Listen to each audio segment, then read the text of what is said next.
In this video, I'll be talking about my EV driving experience so far, which I started 4 months ago. As you can see, I have a Tesla Model Y, which I got from a salary sacrifice scheme. Enjoying it so far, sunroof, comfortable drive, long distance range, so there's less range anxiety. Always worried of safety, so I even set up a monitoring camera. My first long drive was 325 miles, which went well. That brings us to the main concern for me, which is EV charging. I, just like any other Londoners out there, live in a flat and EV charging can be against all odds. So things I've explored first of course is the Tesla supercharging, which I really love, and this is now open as well for non-Tesla EVs, so there can be a risk of queues, but so far so good, and different locations would have different prices on different times.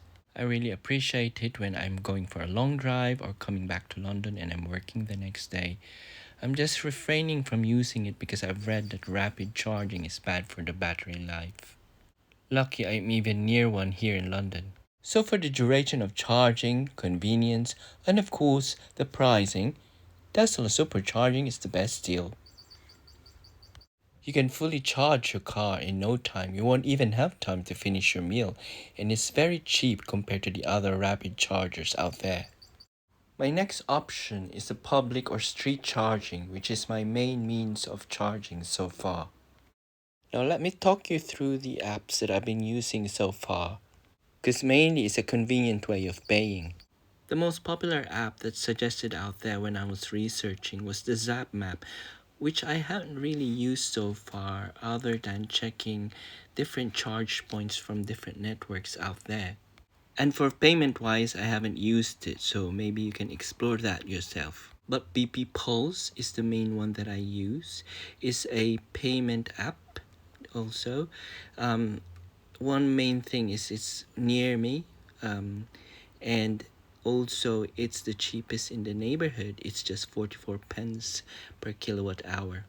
It has a monthly membership though of £5, so I don't know if that adds up. It also gives you credits now and then, so I really think it's the best deal for me so far.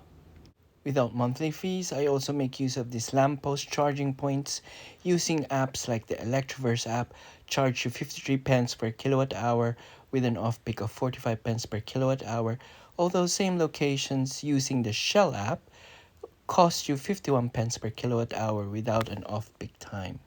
So I play around these locations if my first choice is not available. You also have this app called the Co-Charger where you can find people who wants to share their home chargers. It can be cheap as well, however, I didn't find anyone near me, so I wasn't able to try this app.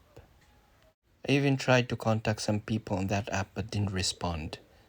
I also found this app called Just Park where you can park your car and charge your car as well. It gives you the benefits of home charging, so it's cheap. However, you're also charged for parking, so it may just be depending on your reasons. Another app that I discovered is PlugShare. However, I haven't benefited from this app yet, so I have very limited personal accounts. But what's interesting is that like Co-Charger, it can check people in your area who has home charging, and so they say, and you can contact them and ask if they're willing to share their home chargers and get paid. However, I tried to contact some but didn't reply. Very interesting concepts that hopefully later on will take off. So far that's how it costs me to charge my car on public charging. For July it cost me £69 in total.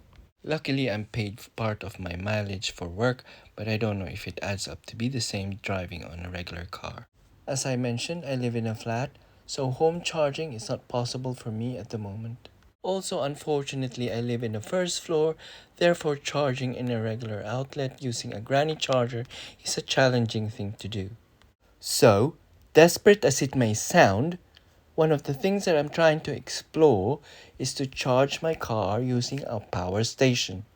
I already have an EV tariff, therefore I want to make use of that cheap electricity during off-peak times. Perhaps one day, businesses will find solutions to this in the future. Hope this informative. Thanks for watching.